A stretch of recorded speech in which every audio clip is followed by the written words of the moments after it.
I He have pays for the started premium streaming disc. the SideQuest live. How are you guys? Very So spooky.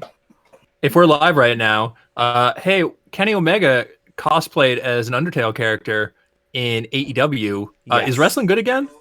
Yes, Well, it that is. wrestling is good again, yes. But WWE also had a show in Saudi Arabia today, so it can go either way. That's cool. Was Hulk Hogan there? Yes. Yes, actually, and Ric Okay. Flair. Oh, okay, because those are certainly young people who should definitely be in the wrestling ring. And for the Woo. first time ever at one of their Saudi Arabia events, women. That actually was a kind of pretty big news because they don't allow women to work in that country. Yeah. Oh wow. So wait, the wrestlers were, or were there ones in attendance too, or both? I don't think they're allowed in attendance yet, are they? They're not allowed into attendance, I don't think. Just 2 women wrestlers were on the card. So. The Holy amount shit. the amount of jizz in the audience stand was unprecedented. Well, hey everybody. On that note, welcome to the SideQuest, SQW. the crown jewel of wrestling podcast. No, it's the SideQuest, your favorite weekly video game podcast, starring a gaggle of wonderful game players and gaming people, and just folks in general that are really good. Tonight on the very spoopy Halloween episode. I'm Dolly Domofsky. Joining me up above, JJ Holder, the double J. Yeah.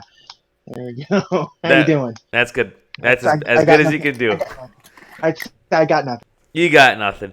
Immediately to my left, maybe your left as well, is Sam Dixon. Hello, friends. It's Luigi's Mansion Day. Hell yeah, it is. I got my copy ready to go. How does that motherfucker afford another mansion? No, Guess he gets surprise. invited to a hotel. It's not a mansion this time. Yeah, it's not even a mansion now. It's Yep. a hotel. And Is it a immediately murder to hotel? his left, down that way, the one, the only Twitch affiliate, Aaron Scratty Bones Kelly. I bought a growler because that's the noise werewolves make, and it's Halloween. That's how I'm excusing my alcoholism this week. Beautiful. Beautiful. And right above him with a picture of a gorgeous, is that what is that, a wallaby? It's something from like New Zealand, I think. And it's just cute. Nice. That would be Yeah, Zach quokka. Quest. How's it going, Zach? Welcome back to Pretty the show. good. It's been your first time in Thank like a year. A year or maybe. two. Yeah, forever. But I'm back to spook everybody. Woo! Well, we're going to have a spooky show, not a spoopy show. There's a lot to talk about. We're going to dive right into what we've been playing. Pick me. Okay, Aaron, let's start I'm going with to piss you. everybody off. I've been playing The Outer Worlds, and I don't think I like that game. Screech! Record Same though. scratch. I think that game... Okay, so first off, I've talked to people who've beaten it to gauge where I am in the story. I'm pretty sure I'm like turning a mission in away from the end game, and I've got like 8 hours in that game. That game is not a long game, and I don't know why people are saying it's more than 20 hours. I've been doing every side quest. And I mean, yeah, I take the quick route through the main quest, which is kill everybody.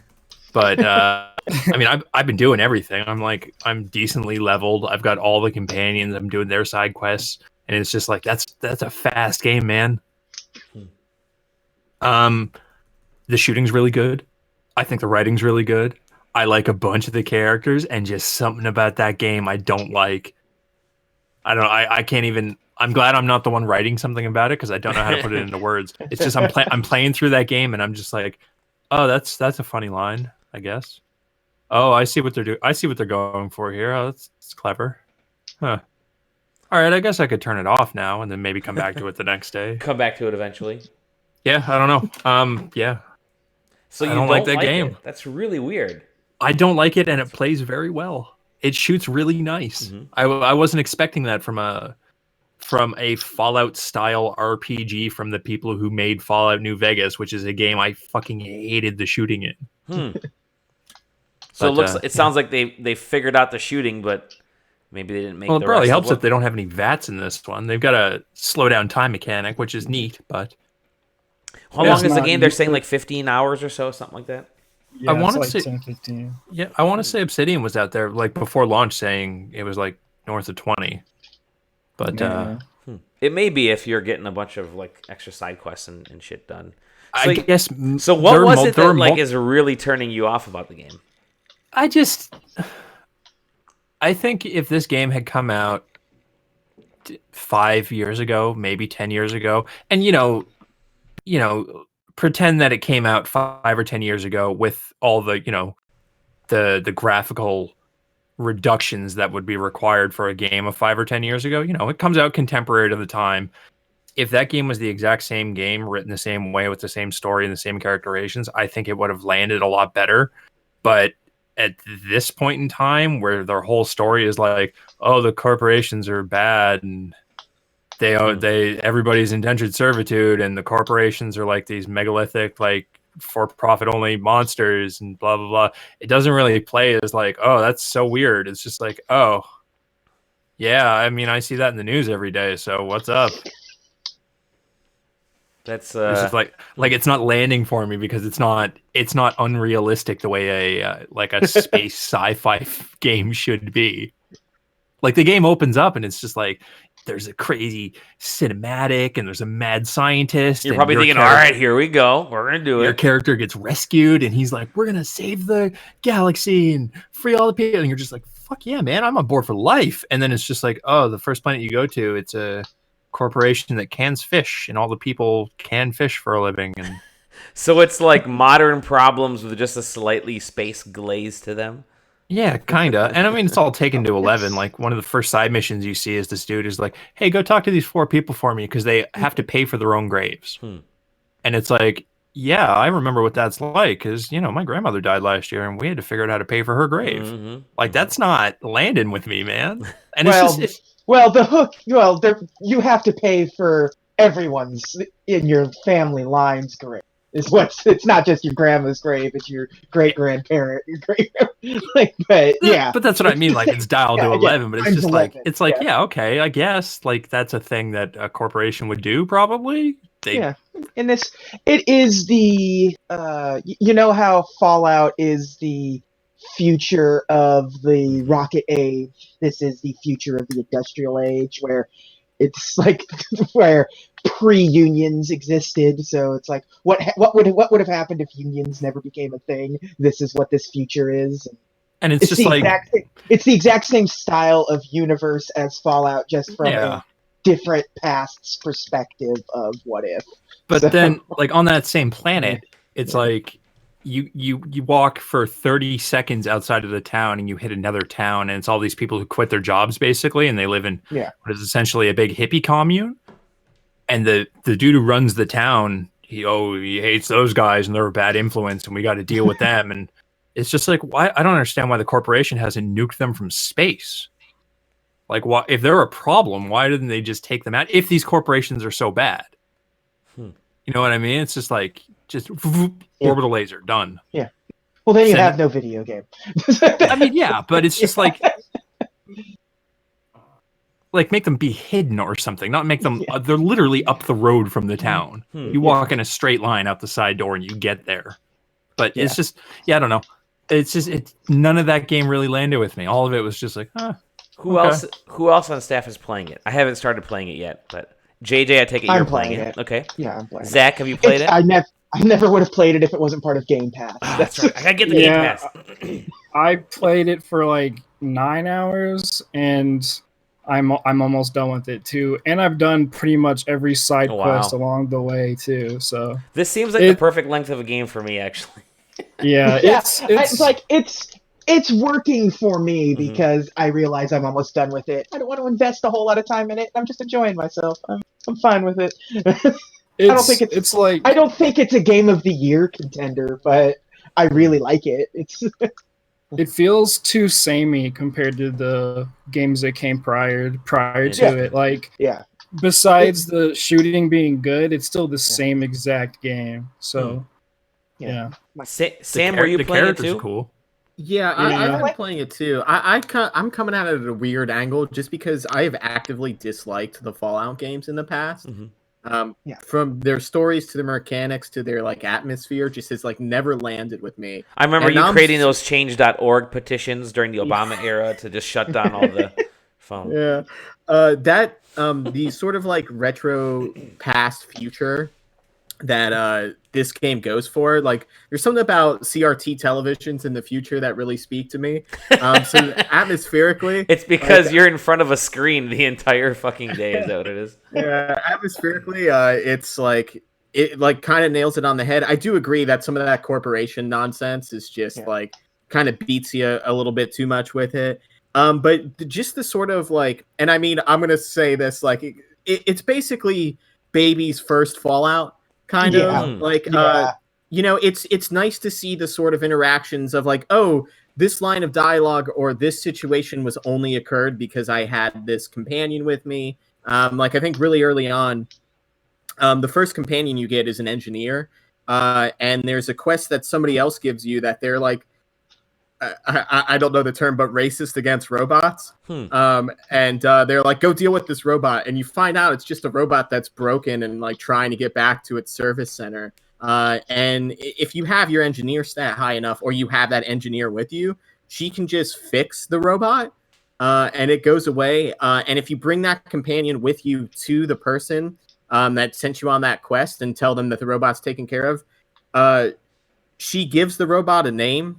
His name's Jeremy, and he tells you the line of like, "Do you know she names them? Like, she's on their side. You shouldn't bring her around." And like, I would never have thought that she named the robots, because from then on, anytime you see that robot, its name just comes up as Jeremy. Jeremy.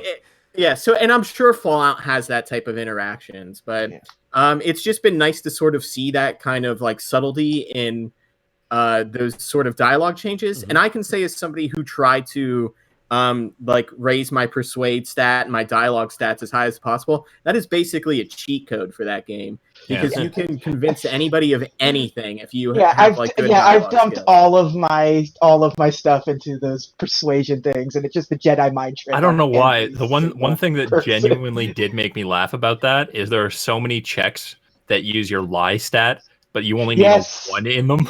You just tell people the opposite of what they're accusing you. Just lie 1. Oh no, you got it totally wrong, man. I didn't do any of that. Okay. And they just automatic. There's no like random number generator for it either. It just works every time. Yeah. The thing that has pissed me off in the past about Fallout is like when you're choosing dialogue, it's never very straightforward of what you say, or when you choose something that you think is exactly what they're going to say, they say it in like a different manner than how you thought it was going to be delivered. Mass Effect did that too.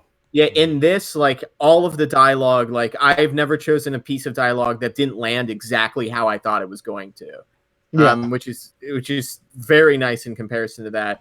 And like I've never had a problem with being over encumbered, which is always just a mind-blowing issue in those games. I mean, I think if you tried to roleplay it where you murder everybody, it might be a little difficult. But hey, what's up? I had to take all the encumbrance perks first.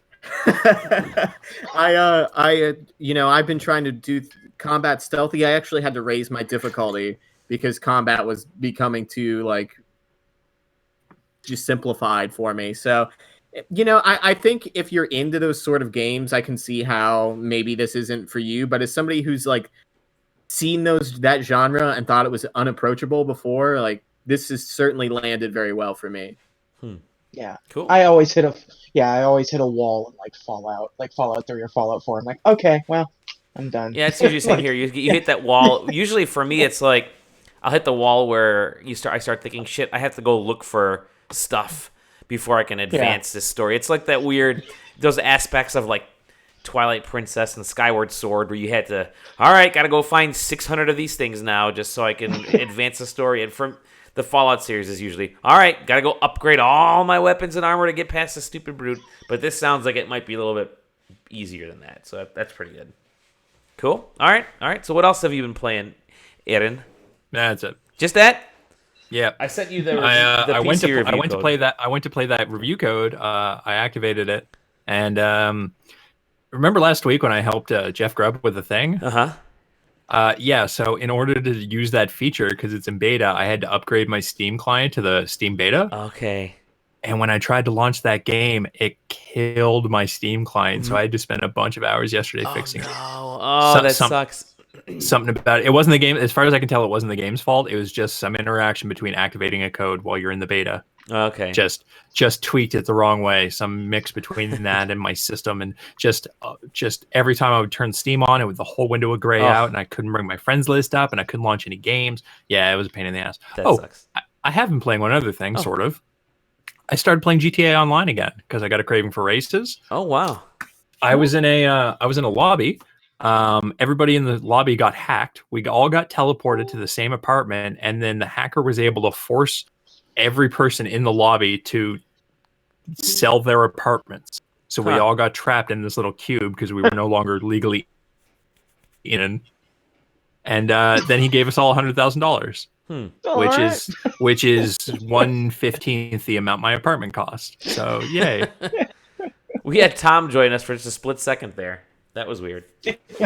And he saw too many people and he logged off. He got scared. He got scared. Too much energy in this room. Too much energy. Hey, let's move on to Zach. Zach, you've been playing something that I'm editing your review right now, and so I've heard a lot about this game via timeline via my Twitter timeline, but I don't know enough about it. But you've got thoughts about this. And that game is Disco Elysium. Go ahead. So we just talked about a game that kind of has like stripped back like RPG things happening, but this game is like it takes away all the gameplay of an RPG. Like there's no like combat in it besides like a dice roll. So it's really just an RPG like game. It feels like a tabletop game with you just interacting with this world.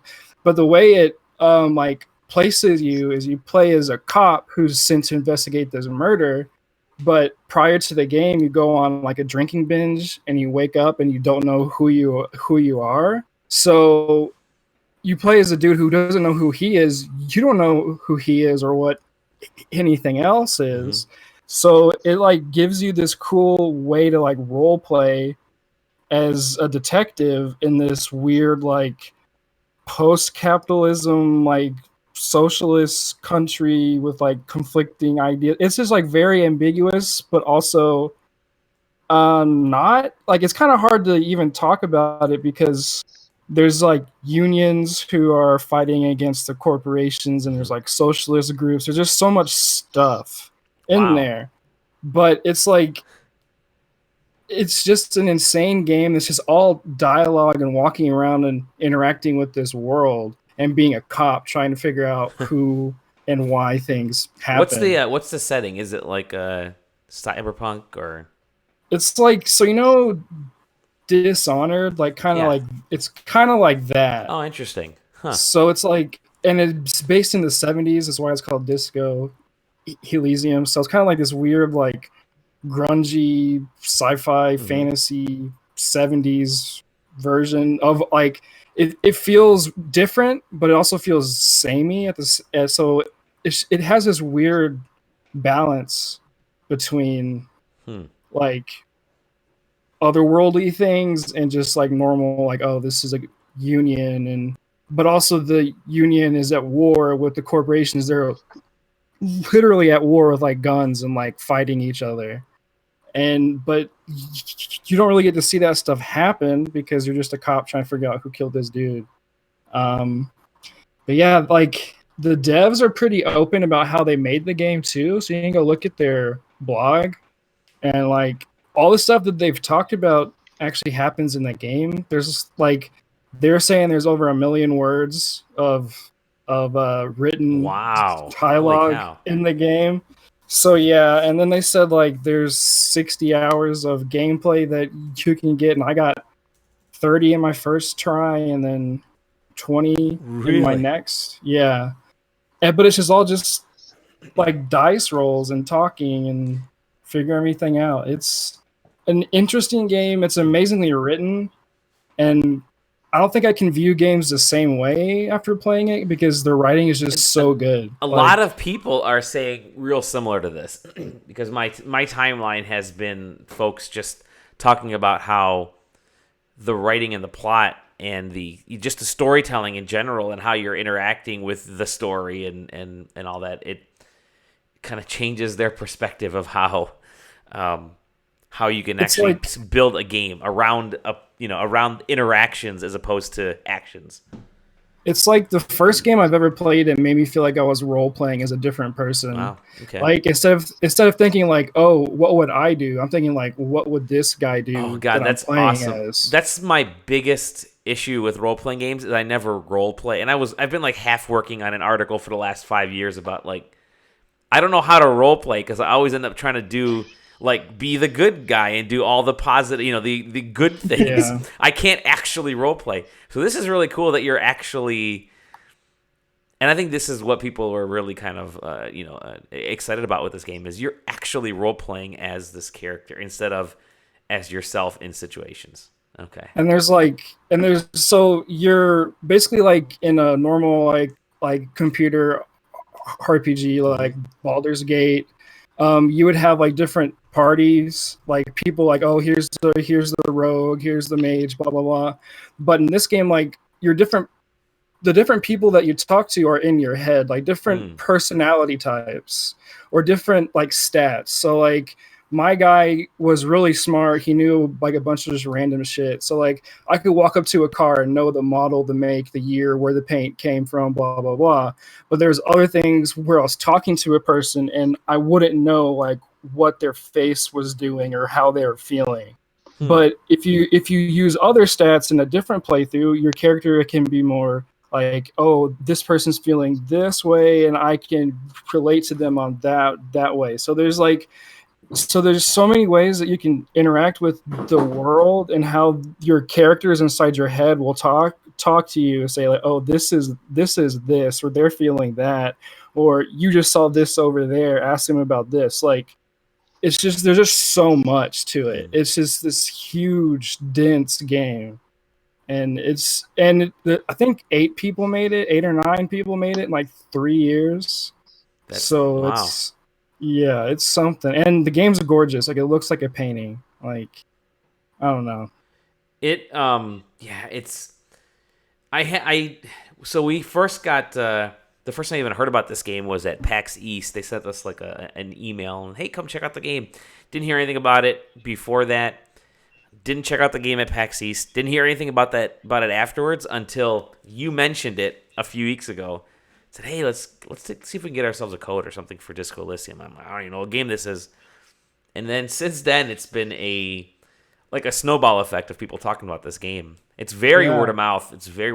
I think what's really kind of intriguing to me is people talking about how they're making their way, how they're role playing, what they've done in this game, and how they're already planning their next playthrough. Like that's been every tweet has been, I kind of towed this company line this first playthrough, but man, next playthrough, I'm just gonna fuck all this shit up and try this. And I'm thinking, holy cow, you can actually go to these extremes and still hold on to the nature of the character, which is a good commendation to the developers.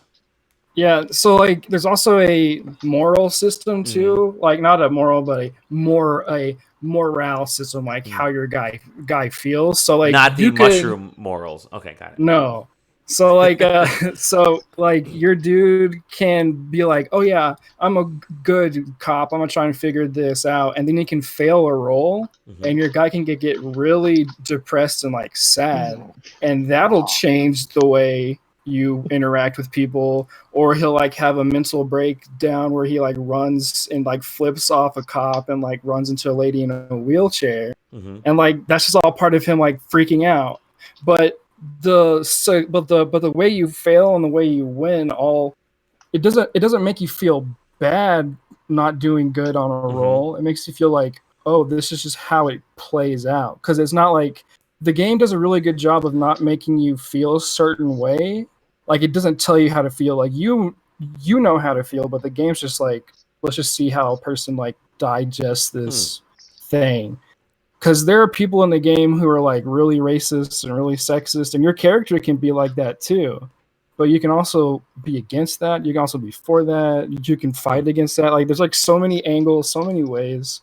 Yeah, I've never played a dice roll type of game before, so I'm it's just dices. Like if you get a 1 and a 1, that's an automatic failure. Then a 6 and 2 6s, you automatically will like wins. But so there's like then.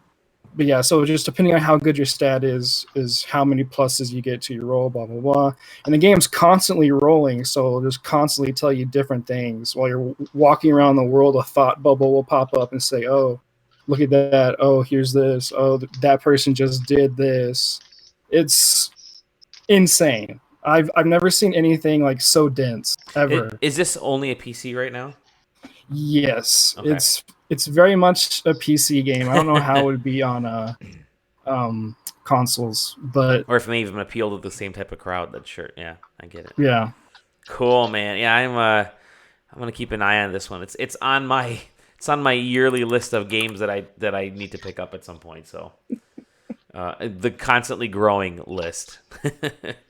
Very If cool. anything, like skim through like an hour long Okay. like play session of someone playing That's and a just good like idea. see how Yeah. it goes out, because it's very interesting and unique, and I'm glad it's getting attention. Cause It seems like it might be streamable because every gameplay is Yes. going to be okay. Huh. Yeah. There you go. That's something good to give it a shot. Maybe when I'm off for a couple of weeks in November, I'll pick it up. Just and give it a start streaming try. Yeah. Very cool. Anything else you've been playing? Fortnite. I've been playing a lot of Fortnite. Fortnite. Nice. I don't know. I just got the bug. Like I've never played it before. I got the bug. I started playing, and now I can't stop. So. Sam gets it every once in a while too, or all of a sudden he'll be like, "Yes, I just been playing Fortnite again." Yeah, It's great. Yeah. My I daughter. don't know. I'd argue it's not great, but it's something to point and click and shoot people at, I guess. Yeah, my daughter It's my has been playing it lately, as 10-year-olds are wont to do now. All the kids in her school are playing it, so she's playing it on the Switch, and all of her friends are sending her invites, but they're all playing on Xbox, and so she's not getting any of the invites, right? Because they're different play, the crossplay doesn't work between Xbox and Switch anymore. So It doesn't? no, Wait, Switch what? is just mobile, so you can't even accept friend invites. You can accept Epic, but yeah, it's only through. You can't play with friends unless they're on mobile or Switch. I mean, I guess that makes sense. Yeah, because the platforms are different enough. So, but my daughter's winning. She like came running down the other day. She's like, "Dad, I got another victory royale." I'm like, "You've literally just been playing this game for like 3 days and you're already mastering it, and it's pissing me off." But It's probably good for her. because like PS4 and Xbox can use mouse and keyboard, and Switch and phone Yeah. Yeah, I think that's probably it. But so okay, Fortnite. Yeah, again, it's one of those games that can just suck you in because it's sort of you don't have to win. You can just run around and do dumb stuff in the game, which is They give you a lot Yeah. to do. There's just Yeah. like a lot of random shit. Like, hey, go pick this random like box. Okay, cool. I'll just go ahead and do that. well. 90% of 90% of every match I'm in is just me running around the map, dude. Yeah. We're having no interaction with anybody. Yep. Takes a while until the first bullet is fired from me. It's funny because my daughter was telling me, she's like, I remember the first time she got to like second place. She's like, "Dad, I got second place." I'm like, "Oh man, have you been like killing a lot of people?" She said, "No, I just kind of ran around and knocked stuff down with the hammer." I'm like, "All right." She goes, "Yeah," and all of a sudden, next thing I know, it says you ended number 2. I'm like, "Oh, okay." And then her victory royale that she had, she didn't kill anybody until the last person, who I guess they were near each other. They weren't paying. Neither of them were paying attention. She said she just kind of backed into him, and so she was like, "I turned around and he was standing there, so I shot him and I won." All right, cool. That's Fortnite. Let's continue clockwise, and we'll go to Sam. Sam, what have you been playing? I've really just been dabbling with a bunch of little stuff here Okay. and there. I guess the titles aren't so little. So I tried out a little bit of the new Call of Duty Modern Warfare. Okay, yeah, you got the other code. Yep. Yeah. Okay. Yes, Good. the multiplayer specifically. Okay. Good. And I don't think I like that game. Hmm. I haven't really dedicated a lot of time to a Call of Duty since Advanced Warfighter. Mm-hmm. And I loved that game for all the sliding and boosting you can do around like a real jerk. I've been trying to get into this, and I don't know if it's just because I feel like it's not slower paced, but I feel like you die so much quicker than you used to. And I say you used to like 4 games ago. Mm-hmm.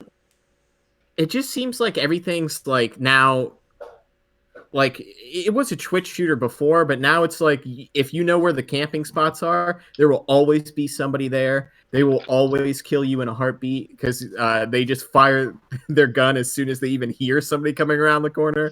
And like I was really excited to try that. I think it's called Ground Warfare, which is the 32 versus 32 mode. It's kind of like a Battlefield-esque game type. I mean, it is Battlefield effectively, and it just doesn't play great because people can snipe you from buildings like 3 towns over, and I've only played like 2 matches, but I don't even know how to get up to the areas they're on. And like there just seems to be so many sniper Overwatch spots from so many of the bases. So you'll sit there and you'll camp a base and you're like, yes, I'm safe. And then you'll just get headshotted from like 3 blocks over because this guy is just doing Overwatch on this point that he has sight on. So that's been kind of hit or miss. The things that have been more exciting, I guess, are the sort of 2v2 smaller scale matches. There's one that's basically you load in and it's 2v2 and it's the best of 5 rounds, I believe. And they just kind of set you up with different kits every time. So this round you might play as you got a shotgun by default and you got a pistol in your secondary, or maybe you've got a machine gun as your default and you got a rocket launcher as your secondary, and you just kind of mixes everything up and gives everybody the exact same kit. So if maybe somebody's bad at shotguns, they might get one round, but then get a gun they're good at the next round. And I can see how if you have like 2 or so people to just kind of go in there and play a bunch of matches, that would be exciting. I actually think they had a esports tournament for that 2v2 mode recently. And I mean, that's fun, but man, I just don't know if I'm into these sort of like quick deaths. The game looks great. Visually, the game looks great. It runs very well. But I'm not sure that I'm there yet into wanting to commit a lot of time to like sort of learning those mechanics. Still definitely going to try it out some more, but I don't know. It just hasn't really been clicking. Does it feel like very Call of Duty-ish, or does it feel like a mix of a bunch of different games? I don't know. You know what's funny is I picked up one of the assault rifles and it shot exactly like a gun did in Destiny. And that sort of freaked me out, but also vaguely makes sense. I'm not sure. It just everything feels like heavier now. In terms of like sort of moving your gun. And just sort of like the movement of your character through the world. But then time to death is so much faster than it used to be. Because even in when we were at E3 and we played, what was it, Black Ops 4, I still felt like when I like made eye contact with somebody, I was going to have a chance to be able to pull out my gun and, maybe trade some damage. And it's kind of a 50-50 of who would win. But here I am like, oh, I see. Oh, no, I'm dead. So, whoops. And again, don't get me wrong, I am getting older and my reaction time's slower than it used to be, but I'm still pretty good at shooters. And I made sure to turn off crossplay because there's an option to turn off crossplay with like PC and Xbox, so you're just playing with PS4 players. And that seemed to help a little bit, but I think it still suffers from that, unless you're a hardcore Call of Duty player and you were there from day one, you were just fodder for all the good players. Yeah, did you wait? So when they sent us the codes, just to give people a heads up, a little bit inside baseball, we got a couple codes for the game. Sam got one and I got one, but the game is divided up into a bunch of smaller downloads. Like, here's the multiplayer first part. Here's the multiplayer second part. Here's this pack. Here's that pack. Here's campaign part 1, campaign part 2. Here's Modern Warfare, and I'm thinking, holy shit, there's a lot of shit to download. Yeah, I started my download. I don't remember if it was Tuesday. Yeah, it must have been Tuesday at noon. I played some PlayStation with some people like that night for maybe like 2 or 3 hours, but it was still downloading during that time. My download wasn't finished until about 6 o'clock the next day because of my slow ass internet. Yeah. But I did get to play against bots for like 20 minutes on the day before, so that was fun, I guess. Even the bots were kicking my ass, though. To be fair. How do you feel about war crimes and whether or not it's cool to lie about them in your video game? I have not gotten a chance to commit said war crimes. I've just played the multiplayer so far, and I mean I'm sure there's some war crimes going on there. Can we talk about kill streaks for a second? Yeah, you had some interesting thoughts about this. How is it in the year 2019? Can you make a game? Well, first of all, war crime. But can you make a game that when you're playing poorly and somebody's repeatedly killing you, they get rewarded with being able to kill you even better? I don't understand that. Like, there should be some sort of sympathy kill, like anti-kill streak. Gears 5 has their default mode where when you get kills, you earn like tokens effectively, and you can spend those tokens to get better weapons. If you're getting constantly demolished, every once in a while, they're like, okay, here's a free token. You'll get there. But don't feel like, that you're just here to die. And sometimes even if you spend your money on the tokens and you get murdered right away before you can use any of the abilities or skills or weapons that you get with those tokens, it will refund those tokens to be like, yeah, we're sorry about that. Here's another chance at doing that. But Call of Duty, you're like, oh yeah, I've ran through the same door 3 times because he has a better line of sight with a shotgun. I can't whip around and shoot him real quick.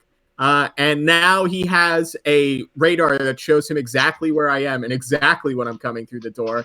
And now that it's happened 2 more times, now he can call in an airstrike or like a drone that can just hang out and just shoot me wherever I am on the map. Like, how does that make sense?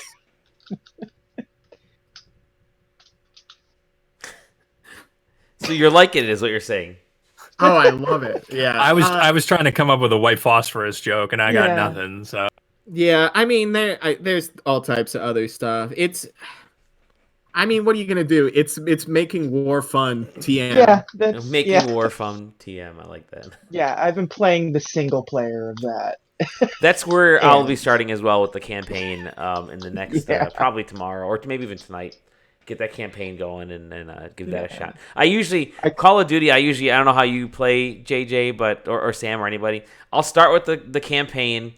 Because it helps you kind of get used to the weapons and the different ways to traverse and that kind of stuff, and then I'll hop into multiplayer after I've completed the campaign. Here's how I play Call of Duty. It usually comes out the same time as some sort of sale. Yeah, good point. Yep. Buy 2 get 1 free at Target. Play through the campaign and then say I'm not good enough to survive for 10 seconds in multiplayer, so I can just sell this to somebody on offer and get my money back. God bless being able to resell our old games. People will buy it. Well, anything else, Sam? What other things have you been playing? You said you've been like nipping and tucking at a few games here and there.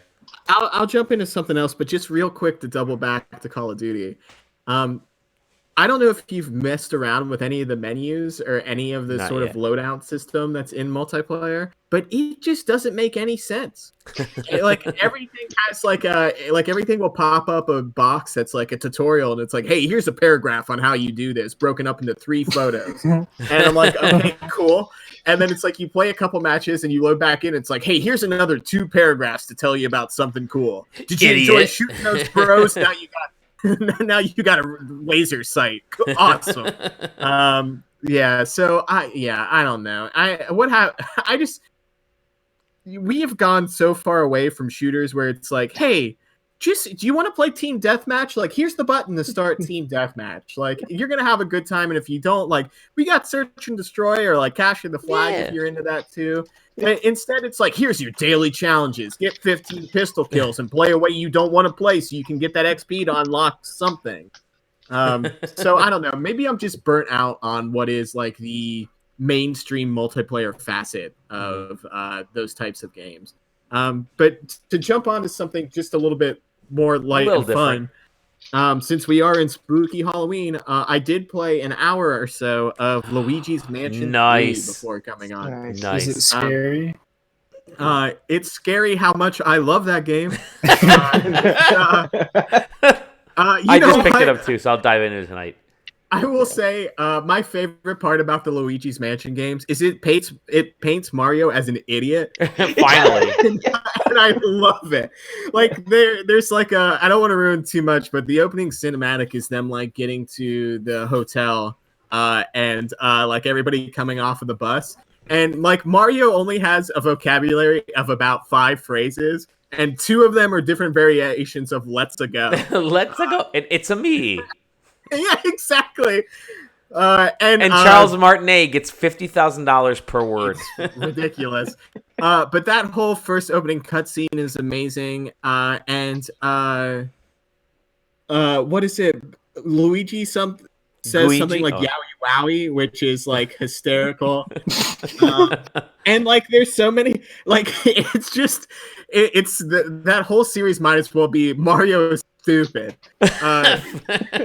You walk in and he's just trying to shove cake in his mouth. It's rough. That's awesome. Also, no one in the Mario series has any common sense. Mm-hmm. Like, you know, the receptionist is wearing a mask. That's not a red flag. Yeah, it's the same sort of Luigi's Mansion that you've come to expect. I've heard the visuals are people like raving about the visuals. So yes, far. It looks very good. I'm not sure which engine they're using. But it definitely seems like it could be a modified version of Odyssey's. It's definitely not Unreal like the issues they're having with Link's Awakening. Oh yeah. Did Yoshi's Woolly World work okay with that? Because didn't that also use Unreal? It worked fine. Yoshi's Woolly World was great. Yeah. Sam, what? is this the one with Gooigi in it? Yes, it is. Talk to me about Gooigi. It's the second one with Gooigi, actually. I can tell you that I have not yet made it to the Goo Man himself. The Goo Man. Yeah, I actually just made it to what's his name? The doctor. Egad. Yeah. And those little like hamster chirps he makes as a voice. I want to know. I should have been keeping track. I want to know how many times Luigi is said in the dialogue throughout the entire game. Luigi. Luigi. Yeah, Luigi. Luigi. Luigi. And like, you know, that game is so great for its just little intricacies and little like nods to other things. Like you ride an elevator to a lot of this game, and Luigi just, if you leave him alone on the elevator, just is like humming along to the elevator song. God, it's so good. And he has this really good frightened animation where something scary will happen, and he'll stiffen up like a board, and he'll like walk by it, but like look at it as he's walking past it. It's just you know, it's the same sort of Metroidvania game style that they've had in the past, just with like sort of this like ability, and I hate to sound like marketing, but like finally like HD visuals to a Luigi game, and like allowing him to be the like weird brother that's the fuck up of the family, but like it's like he has the most personality. He has way more personality than Mario does. No, he's still. I mean, he's not as dumb as Mario. No, that's apparently Mario just brute strength, right? Mario's like, I can shoot fireballs, I can jump real high. Meanwhile, Luigi's like, hey Mario, you're missing all the time. I gotta find you. Also, I'm not sure what it is about this generation, but they have been setting up the like yellow, blue, and red Toad as being the 3 Stooges of the Mario family, and their interactions are so dumb and so great. One of the Toads was driving the bus, and it goes just as well as you think it does. I mean, that's just goofy. Their legs aren't long enough. Yeah, I was gonna say, how do they actually drive? Do they have some sort of special bug for them to drive? Like, I don't think you're allowed to call it that anymore. well, no. Yeah. Well, apparently Mario needs it. According to I could tell you it's Princess Peach branded. Like she used it for one of the sports games, and like that's just the bus that they're taking. That's That's cool. That's awesome. Yeah, so I mean, if you played any of them in the past, it's great. If you're looking for that sweet, sweet Nintendo game to get you through until Pokemon, which is in like 15 days. Holy it's fuck. Yeah. But Yeah. what about Death Stranding? Yeah. All I know is my Amazon shipments are going to be real bad in the month of November. Might as well just switch it to Amazon month. Literally. Very cool. Yeah, I got that picked up as well. I'm staring at it on the floor in my house right now. So I'll be jumping in Luigi's Mansion tonight a little bit. All right, very cool. Let's continue clockwise. JJ, what have you been playing? Well, Modern Warfare single player campaign. All right. We talked about it. The bloom is off the rose with Call of Duty Yeah. campaigns. I think at this point, like I'm playing it and I'm like, I feel no connection to anything going on. It's just like it looks great, it plays fine, but like cool war, all this super traumatic stuff is happening around me at all times. And nobody in the game seems to really honestly care all that much. So neither do I at that point. Like they just want to kill the terrorists, and that's their entire motivation. At all costs. Yeah, it's just like, all right, well here we are. I haven't gotten that far into it because it took a better part of it. I got it on the Xbox, and I rented a disc for it. And it took like You said that you rented. Yeah, I was like, that I still think happens. there's a Redbox near my house. It was there. I can rent it for 3 days and beat the campaign, except 1.5 of those days is downloading 120 gigabytes worth of data. With 7 gigs on the disc, so the majority of the game is all digital. Yep. So that was fun. So yeah, I got to play. I've been playing the Aladdin Lion King set that just came out. That is by far one of the best sort of like re-releases of a video game ever. So you get the Genesis version of Aladdin, like the Game Boy version, like the handheld. There are a bunch of versions, right? Yeah, like the Lion King, you get both the Genesis and the SNES version. You get the handheld versions, and the same thing with Aladdin, but you don't get the NES version of Aladdin. But you do get the trade show demo. Oh, that's the one. Okay, that's the one I'm kind of interested in. And you get what's called the final cut, which is one of the coolest things they've ever done. They finished the game. They put like the cut scenes got put into it. They fixed the controls. They fixed the camera. The hitboxes. The hitboxes are better. It's crazy. It's like it's the longest post-release patch of all time. I'm gonna have to. I'm planning on picking this up just because of the nostalgia factor. Yeah, it's very good. Did you buy the cartridge or disc or anything, or did you get the download it? I got the cartridge, and I'll probably still end up with the Best Buy exclusive Sega Genesis package coming out in December 4th. Oh, that's when it's coming out. Okay, I'll wait for it then. Okay. Yeah, get your choice of Super Nintendo, Sega Genesis box. Okay. Get one of each. But yeah, it's got, and I am 8-bit re-released both games. Oh, so cool.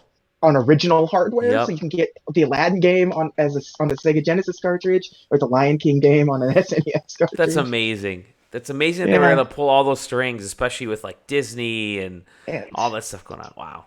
And like, it's got like making of documentary and stuff on it. It's like a complete package. That's cool. Yeah, and like you get to see all sorts of cover, and like the sketches are always cool, like the galleries. And this one, because these were animated by Disney artists, like you actually see behind the scenes of that. And I don't particularly like Lion King game because it's punishingly hard. But there's the king has returned is traumatized in my brain because that's what it says every time you hit continue in that game. Exactly. And I guess the reason why that game is so hard is because Disney found out that if you can beat a game a certain amount of percentage during a Blockbuster rental period, sales went down. Oh, so that's right. Yeah. So they mandated that the Lion King be a very difficult game, just so it took longer to beat, so you couldn't beat it or beat most of it in a 3-day, long weekend blockbuster rental. So. It's kind of amazing that they didn't input, like looking back on that, they didn't input multiplayer into a lot of those games, like weird multiplayer modes, because that would have prolonged. That weird Sonic the Hedgehog 2 Well, multiplayer. that's cool. I'm excited for this one because I have fond memories of Aladdin at least. I've played and it's both. Got the good, and it's got the good version of Aladdin. Yeah. That Super Nintendo version. Yep. That's gonna anger. Right. That's gonna anger like 5 or 6 people. But I'm the Disney guy. Damn it! Yeah, you're allowed to say it. You're the Disney guy. I'm allowed. I'm the Disney guy. Is this Lion King game the one with the pinball game with like the bugs and stuff, or is that a different one? Does it have the? I don't remember. It's just a platformer. I don't remember pinball in it. Because there was some Lion King game that had like a pinball thing with Timon and Pumbaa. I'm trying to think about what it is. Was it a separate game then, or I don't know. It's been. I started playing the Lion King hasn't been my focus on this one because it's painfully difficult, and I'm probably gonna go spend more of the weekend trying to do that one. Like I just can't wait to be King segment has you swinging from like hippopotamus tail to hippopotamus tail, and I can't. And the timing window is next to impossible. Shout out real quick to @Capradork, who says in response to Aaron saying that he doesn't like he's having issue with the Outer Worlds. Chris Newnham @Capradork says, "Can't blame him. It's a competent game, but it has more than a couple problems." So there you go. You are redeemed, Aaron. Twitch affiliate Aaron. Vindication. Anything else you've been playing, JJ? Outer Worlds. That's Outer it. Worlds. Okay, and we kind of covered it. I've already covered it. So I'll hop in real quick. I mean, I've been dabbling in a couple games here and there and some review stuff, which I can't talk about yet, but we'll get to that next week. Tangle Tower. I got review code for that. That's been out on Apple Arcade, and I think it just came out on Switch last week or earlier this week. Really interesting. It's like a point and click whodunit style game. So there's a lot of it's basically there's a murder takes place and you play these two detectives. I think their names are Grimoire and Sally. And you're kind of like these young not gumshoe style, but young detectives, and there's a little bit of fantasy involved in this too. But you're going up this tower, Tangle Tower, and you're solving this murder. And the game is a lot longer than that, but there's really cool art in the game. It's a 2D style game, and it's literally point and click or tap and click, point and tap, whatever you want. But it's like I said, it's on Apple Arcade and just came to Switch. A great story, a lot of reading involved in this game because it is one of those kinds of it's like half visual novel, half problem solving. What was the I forget that Cyberpunk game that came out earlier in the year on Switch, like Cyberpunk, like 2049, whatever that game was.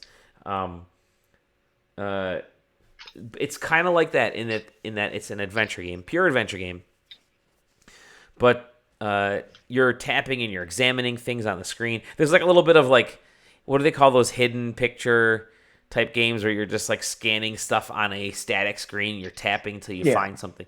Kind of like there's a little bit of that involved in it, because that's kind of how you interact with the screens. But you're also mixing and matching and doing a whole bunch of like little mini games along the way. So there's like a little bit of The Room.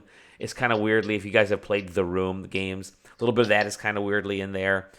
But it's a great story, like really kind of fun story. I'm playing it, so it's on Switch, and it gives you the option of playing with motion controls, playing with touch controls, or playing with sort of regular game controls. Now, the regular game controls treat it like a mouse, which I never like with sticks, because you have to, kind of move your thumbstick all the way to the left or all the way to the right. And if you're playing anything that has a little bit of timing involved in it, you're screwed because you can never make it to that point. So It feels like you're dragging your pointer. Exactly. Yeah. It's like this made up fake pointer, and that's what I didn't like about Destiny. The Destiny games where you had to do that in Destiny is kind of drag the pointer to different aspects. I'm like, oh, that's just needless. Just make it a very simple.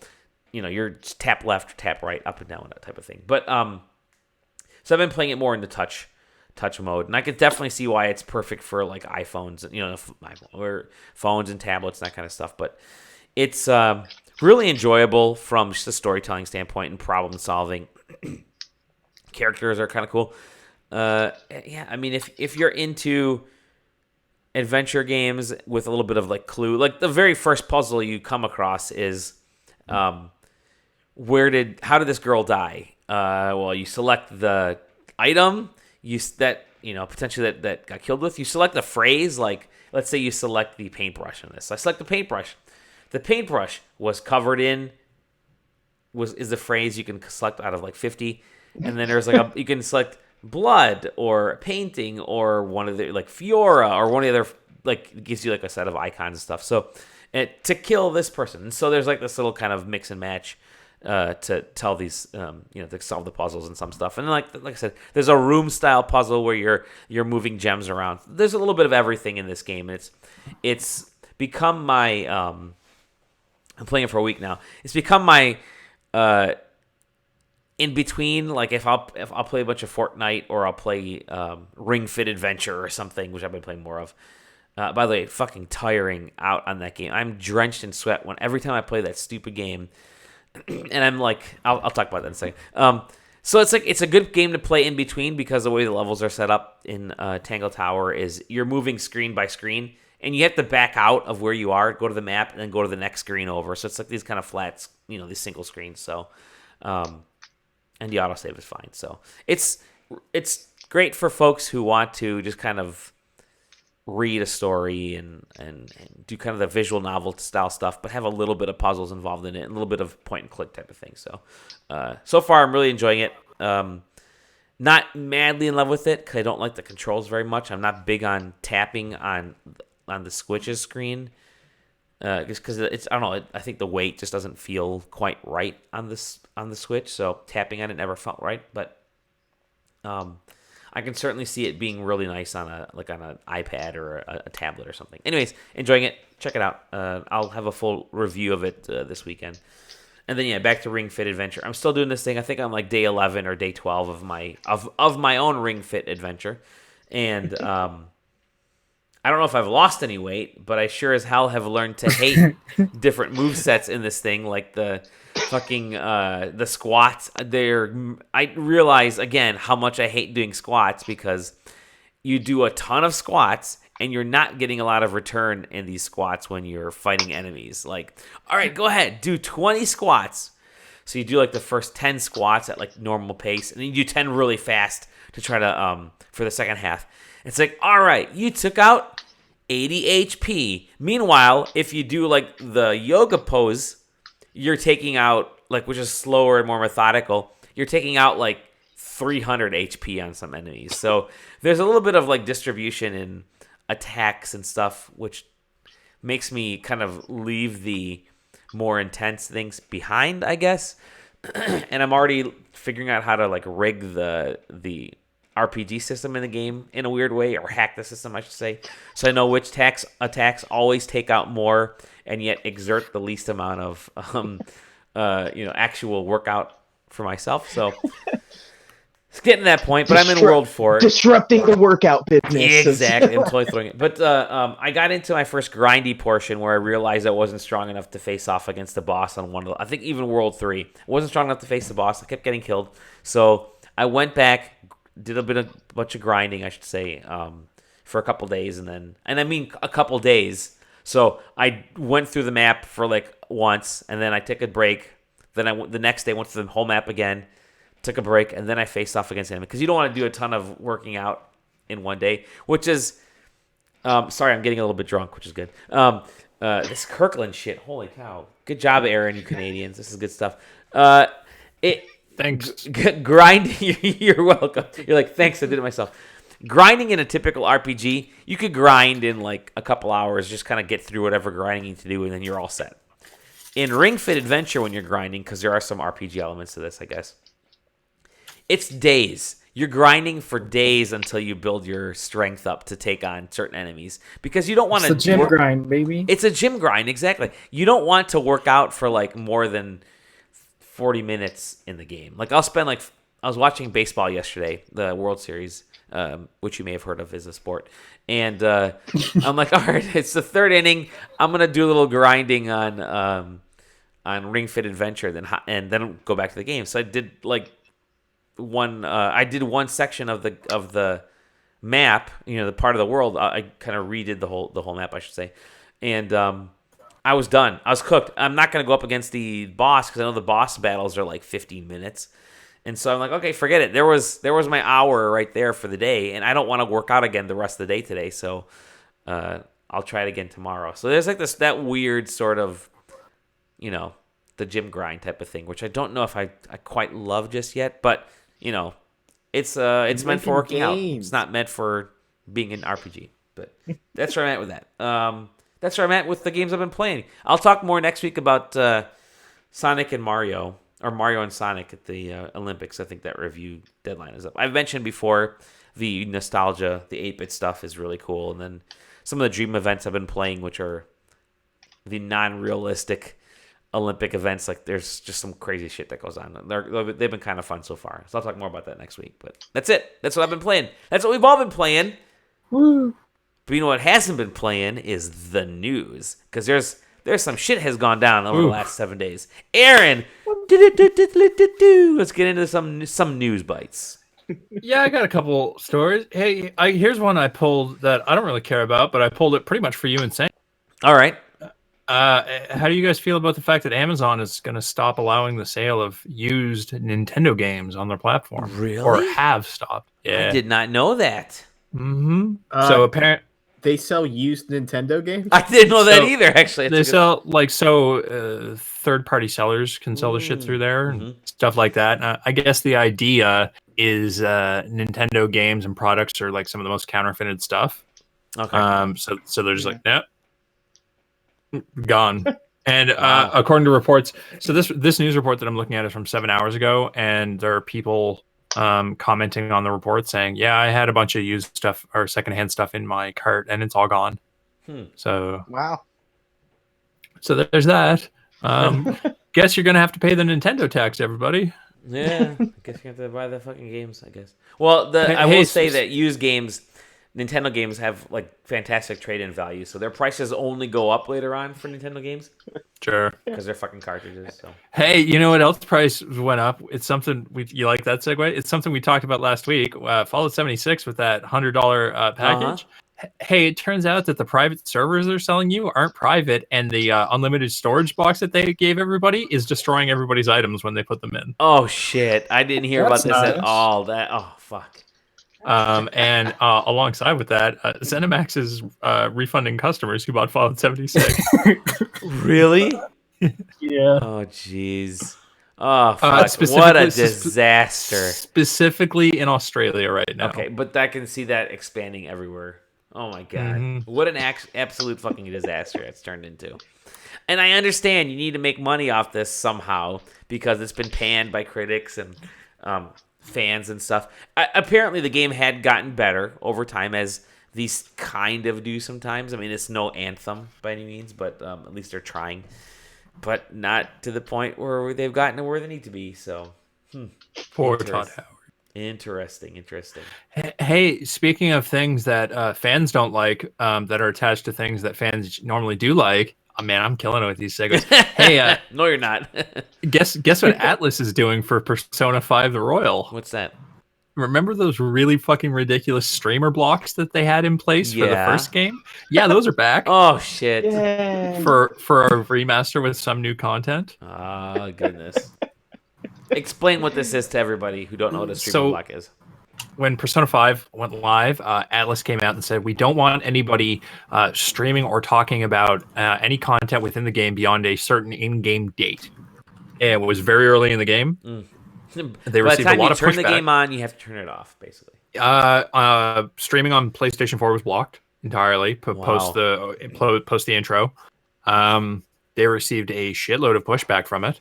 And then instead of removing the block, they just extended the date slightly. And so for Persona 5 Royal, the in-game date is like December 24th or something like that. So wherever that, I think the game starts in April. Yeah. So they're blocking pretty much the end of the game because like around like Christmas holidays is when it sort of picks up. But yeah, anyway, so they're still up to their shit. They're up to their shit. Yeah. Everybody's probably going to buy that game anyway because it's Persona. Yep. I don't have a segue for this one. Hey, guess what's back on Steam? Or EA who? games. Star Wars. Star Wars for sure. Star Wars Jedi Fallen Knight, the new Fallen one. Order. The new one that's coming out is pre-orderable on Steam, and that's part and parcel with EA is slowly releasing, I should say re-releasing and releasing, depending on which game you're looking at. I guess their entire catalog back onto Steam. They pulled it back. They pulled most of their games back in 2015, 2013, somewhere around there. Okay. Somewhere around there when they released their own competitor Origin. And now they're back. Hey so guys, should say we everything. realize none of you guys use Origin, so let's put it that should tell you everything you need to know about Origin. Well, what's Okay, really so go ahead. So do I have to buy Star Wars at full price now? Because I was gonna get their Origin premiere and play Star Wars and then unsub. Is that going away? So, this is totally unsubstantiated. But when I've purchased games, digital games that are on Steam, but I've bought them through either their distributor or through another platform that came with a redeem code, I could just redeem it on Steam and then have access to it through Steam. So you should check into it. But if you're getting it from somewhere else cheaper, you might just be able to redeem the code on Steam. Because they have their like sub thing where you sub for like $15, so you can play their new games. I was going to do that. Origin Access or Origin Premiere or whatever it's called. Did they say that will work through Steam? I do believe that they're trying to tie the back end stuff in through Steam. Interesting. Speaking of EA, guess who canceled NBA Live again? I guess EA. I forgot that I didn't know that game was even going to bother coming out, let alone. Yeah, it was NBA Live 20. They canceled it. I think it was coming out like in a couple of weeks. Isn't that exactly how it happened with the last time they canceled NBA Live?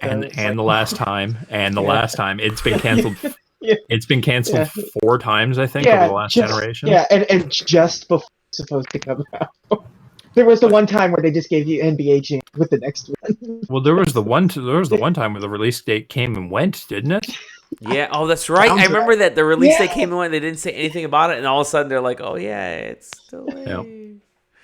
Is that the one that has the big ads in it, or is that just the normal NBA game?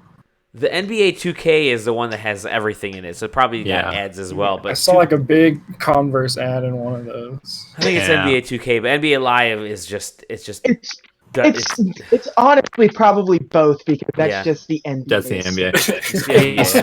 That's true. Speaking of ads, no, this segue is not going to work at all. I mentioned it earlier in the show. So Call of Duty's coming out, and they completely rewrote a war crime committed by America to say it was committed by the Russians.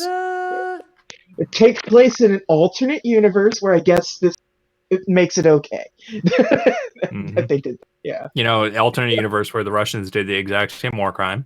Yeah, and it was called the same thing. Yeah, it's the weirdest thing. Anyway, they're catching a bit of flack for that. And the reason I included this is because floating around on Twitter right now are some of the greatest side-by-side screenshots of people who are saying, "Oh, it's an alternate universe," compared to the same people complaining about women in Battlefield 5. Exactly. Yeah. It's very good. It's so funny. That's awesome. Yeah. That's so funny. One thing I loved on the screenshot that was going around was the dude who had canceled. He had canceled his Blizzard account a couple weeks ago during the whole China thing. And then he's like, hey, how can I undelete my account with all my stats with the Overwatch Halloween stuff? Because I canceled it two weeks ago because of the China. Oh my god, fucking gamers, right? Ridiculous. Rise up. Yeah. What else you got? Aaron? The big story of the week is what I got left, and it's the whole Geo Media, Kotaku, Yep. Deadspin, Okay. all that shit. So It's exhausting. yeah. It totally is. So basically, the parent company, holder, whatever you want to call it, of the whole ring of websites that are part of the Kotaku family, essentially mandated from on high that any given site was only supposed to write stories about the things that their site was focused on. The one that caught everybody's attention was Deadspin. I believe it was Deadspin, Yeah. right? Yeah. It was Deadspin, Deadspin. which they do like a shitload of their traffic on non-sports stories as a sports site. Because there's a lot of times when there's not a lot of sports news happening, and you got to have that content every day. Mm-hmm. There was some pushback. I was never able to find out exactly what his position was, but was he their EIC? He was, I think he was like a senior editor. So the senior editor, Something like that, yeah. very beloved in the company, was fired over protesting this mandate, which led to essentially the news breaking. And then everybody at Deadspin quit. There's a massive quote-unquote walkout. I mean, they call massive it a walkout. Meanwhile, the thing that added fuel to the fire was all of the family of websites posted a story saying, hey, if you think these advertisements that are on our websites right now are dog shit, here's the contact information for Geo Media. Mm-hmm. That got pulled down without anybody's permission.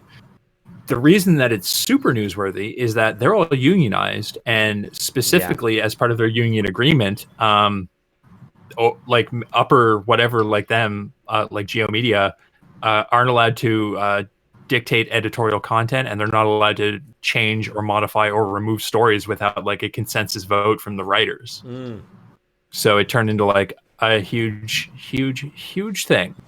So, no, I mean this is big. So a lot of people shit on Kotaku, and I've had my run-ins with Kotaku in the past. I've bumped heads with a few of those guys. I actually do like the majority of the folks over there. I mean, because the ones that I've met at least have been fantastic. But I think Jason Schreier does some of the best work in the business. Some of the best work out there.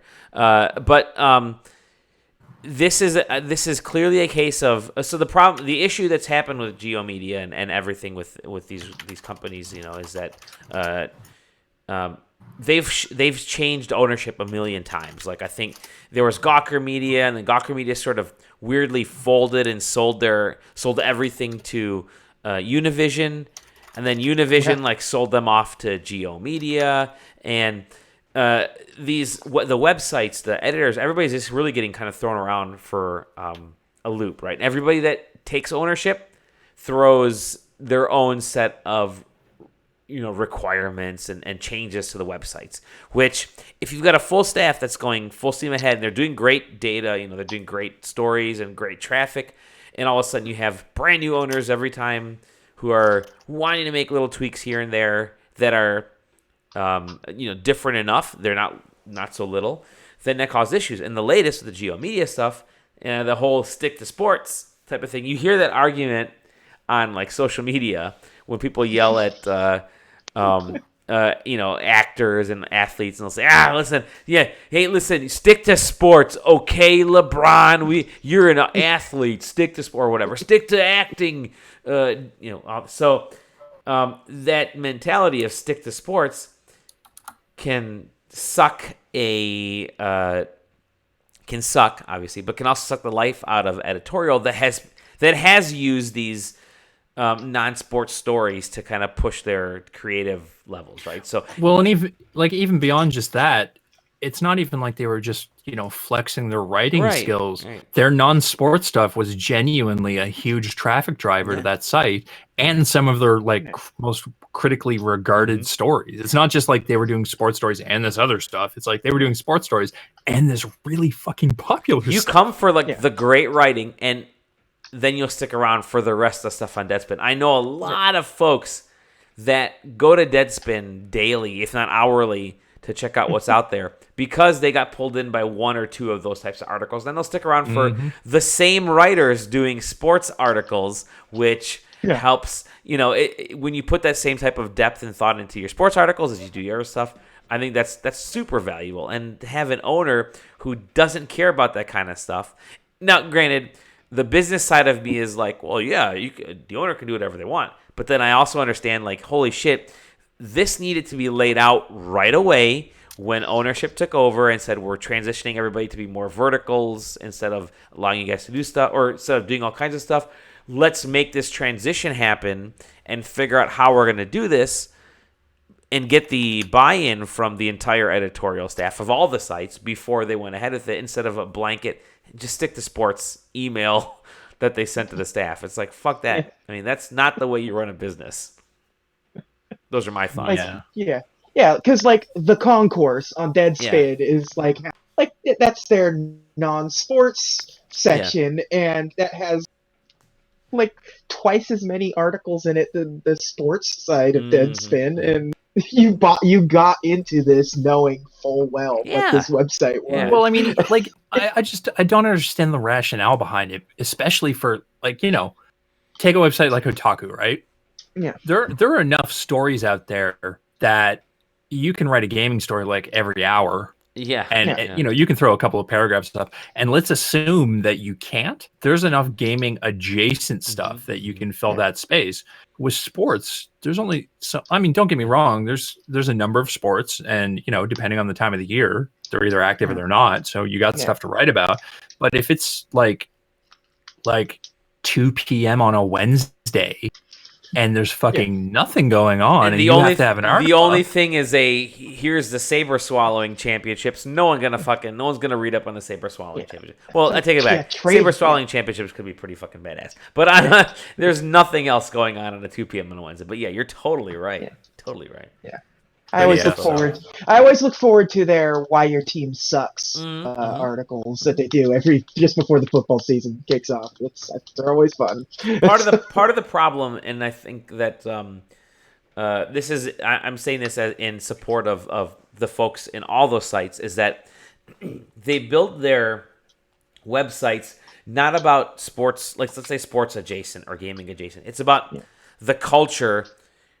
General culture that fits within sports. So it's like the folks that are interested in why your team sucks are also going to be interested in this other kind of stuff. So that's why every video game website is about movies and comic books, because exactly. That's why we write about books and we write about movies and about other shit, because we know our readers are into more than just games. You don't have that kind of, and the culture is wide enough that that does that. So it's such a messed up situation, and I totally understand the walkout, and I think they're going to have a fucking awesome Patreon set up here shortly. I mean, I'm surprised they don't have a website up already doing the same kind of shit, but they're probably going to, and they'll probably have a really great time doing it, and whether they stick with it or get hired somewhere else. Is this going to be the sports version of Giant Bomb? Like after they fired Gerstmann and everyone walked out, and then here comes Giant Bomb shortly thereafter. Like that kind of situation going. So I don't know what everybody else. I'm in support of this walkout. I think it's finally the point where. I mean, let's be clear. Walkout makes it sound like they're on strike. Right? No, they're done. They quit. No, they quit, walked out of their job. Yeah. No, it's the kind of thing where. Not enough folks, and I understand why some folks do it, because some industries it is difficult to get a job in, and you're if you don't live on the West Coast, good luck finding a gaming job, especially if you're a PR guy on in the Midwest helping out these folks. But for the most part, if you can, and if you're not agreeing with the morals, the ethics of the company that you work for, I think it shows a lot of balls to say, listen, you guys are fucking up. I don't believe in this shit. I'm leaving. And I think that's pretty awesome, as a great stand to take. But again, that's my stand. You guys can think whatever you want. I'm cool with that. But yeah, that's been kind of the big story of the week. And I know a lot of folks, I know Schreier even said he doesn't know what's going to happen to Kotaku, but he's with the readers and with the Deadspin writers. So we'll see what happens over there. Yeah. Anything else? I can throw a couple in if you don't have anything else. That's pretty much everything I had. Okay, I What want to you throw got? in just the Ubisoft delays. All the Oh, let me take it back. All the delays because I don't think we covered the Last of Us delay last week, but you got Last of Us getting delayed to May. You have all the Ubisoft games getting delayed, the big games, Watch Dogs Legion. You have Gods and Monsters. Was it not Rainbow Six? Ghost Recon? What was the game? Something Contagion. Rainbow Six Contagion. Contagion. They're all getting pushed into the next fiscal year out of like the early part of 2020. So you look for, I guess, to me, look for Watch Dogs to be their big November game. But it's a big shakeup for Ubisoft because they didn't make the money that they wanted on Ghost Recon Breakpoint, right? I think that's what it was. And that really set them back for a lot of stuff. So they realized, and it's actually smartly, instead of just throwing the games out there to, earlier as big corporations will typically do, like, oh shit, we didn't make money. Throw something out there real quick so we can make some money. Yeah. They've actually said obviously there were some development issues that we didn't understand the business. Let's take a step back and evaluate it for the big games we have coming out and really plan for it. And I think that's actually a really smart move. Monetarily, it's not a great move, but you know what? Some points you got to say, fuck the investors because we make good shit. And our whole point is to make games that people want to buy. So I'm all for it. Especially for Ubisoft, who's always like on the verge of a hostile takeover. Like Vendy stuff. They're always on the verge of a hostile takeover. Yeah. Yeah, it's really like refreshing to see a CEO kind of be like upfront. Yeah. Like, hey, like we fucked up and we gotta like try and examine what we can do to change our game model to make it not as like I guess samey is kind of like what he's saying, like how other games are the same. But I mean, like Assassin's Creed's still gonna come out every year and still make $1 billion. So whatever. They announced the delay of that Skull and Bones or something, that pirate game, and it's like, oh yeah, that's right, they're doing. I forgot that game was coming out. Not Black Flag. Well, they said that they have 5 big AAA games that are going to be within that year time frame. So obviously you have these 3. I'm going to guess one of those is Beyond Good and Evil 2. And pushing everything to the PlayStation 5 launch. Well, and on that point, they said all those are coming out for PS5 and Xbox Scarlet. So, which is smart for them because I think I almost wonder. That's how they always are. Ubisoft does that, EA does that, the big companies do that. Yeah. But I wonder if we're at the point now where a lot of the companies are starting to think, instead of showcasing all our games right now, let's wait until these 2 new consoles debut, which I think everyone's assuming the PS5 is gonna show up at the beginning of February or some point in February, like they did the PS4, and the Xbox will be closer to like May timeframe. So I'm curious if these companies are saying, you know what, we have the opportunity to release on a couple systems here and make big money. Being a launch title, let's really kind of redefine our game plan here, and let's wait for these things to be announced before we put firm announce dates on some of these. Yeah, we're gonna get a new Assassin's Creed next year. We'll get obviously Watch Dogs, Skull and Bones, and probably Beyond Good and Evil, and maybe a couple new games. I wouldn't be surprised if we have Mario and Rabbids too. By the way, because that game rips. But Beyond Good and Evil was like, I think they specifically didn't mention that game, so I don't think that's going to be out for. I don't think we're seeing that game. Yeah, I don't think we're seeing that game. I don't think we're seeing that game ever, guys. I don't think we're seeing that game ever. It's starting to feel like let's pull this back in a little bit. Let's just make it a regular action adventure game. Yeah. Well, it's been 2 years. It's been at least 2 years. Yeah, you're right. Yeah. And fans have to give it money, and I haven't heard anything about that yet. Weren't they doing that weird thing where it's like you can create for Beyond Good and Evil create for 2, us? That's right. Yeah, you get exposure. Let's go on Fiverr and get a bunch of shit. Make some music for Beyond Good and Evil 2. Yeah. The only other news I had was the Witcher trailer launched today. So I don't know if you guys watched it, but Bathtub scene. the fucking bathtub scene is in there. Which, remember now, the Witcher games are based on the books, but loosely-ish, right? The Netflix series is much tighter to the books. Yet the bathtub scene is in the games. I don't know if the bathtub scene is in the books. So some of the game influence is clearly in at least the trailer. He like barely takes a bath in the books. He's like really stinky. He's really stinky. So there's that, and then that's coming in December. And then Death Stranding has been confirmed for PC, which is big for a lot of folks. Did anybody watch that 8-minute trailer? Yeah, I did. I have a feeling we'll be talking about that. I have a feeling that Aaron will be talking about that game next week.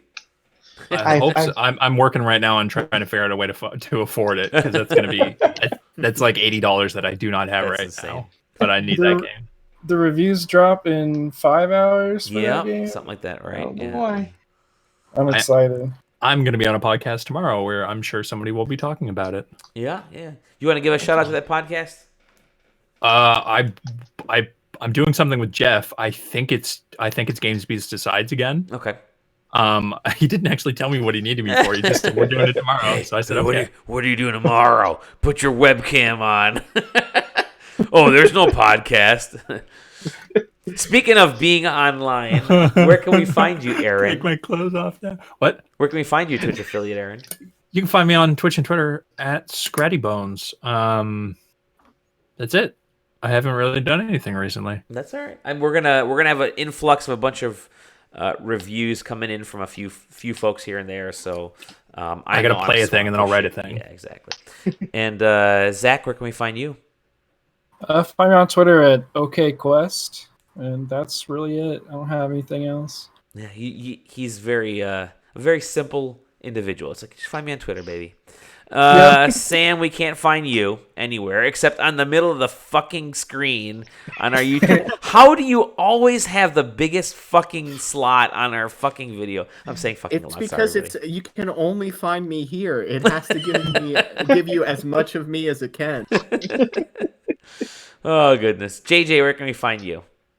The double J underscores in between the words in that, and DisneyCompendium.com. You guys had a good episode this week. Was it this week? One of my favorites. The Emperor's New Groove Sweatbox episode. Buddy. One of my favorites. I like that one a lot. Excellent. And you can find me at Domovsky all over the place. You can find us at SideQuesting, SideQuesting.com. Rate, review, comment, like, and share, and all that fun stuff. Thank you, everybody. It has been a truly glorious episode today. We've talked a lot of stuff. Good 90-plus minutes of games and gaming news. And on this spooky I was going to have us do, like, scary stories and shit, but I will just say one thing. And the entire episode, if you're watching the video, you've seen me move my line of sight away from the camera. That's because my daughter has this doll, and it's got fucking black eye, like the blackest eyes, and it's staring at me across the room, and it's been freaking me the hell out this entire episode. Hold on, I'm gonna go get her right now. Turn the camera. Yeah, I'm not gonna get the camera. I'm gonna get her. Oh, he's gonna curse us. He's actually gonna curse us. Oh shit! He's gone. Listen, if I was the one broadcasting, I would have hit stop right there. Yeah. Oh my god, I knocked over the liquor. I'm alive. I'm still alive, everyone. The scariest of all, you knocked over the liquor. She didn't kill me yet, but you guys ready? All right. This is... My daughter got this as a birthday gift, and this is what has been, like, literally staring me dead in the fucking face. Is it supposed to be a human? It is a human-ish. It's an LOL, which... Little girls know that. League of Legends surprise doll. Oh, dude, I love League of Legends. That's no worse than any pop League of Legends available on the market. By the way, did any of you watch the Chance the Rapper on Saturday Night Live? He did the esports, the League of Legends skit. Yeah. Holy shit, it's hilarious. He's like, I'm here with the League of Legos, and I don't understand anything that's going on. Check it out. It's very good. Okay, we'll see you. Take care, everybody. Thank you for watching the Side Quest. We love you. And listening. Bye-bye.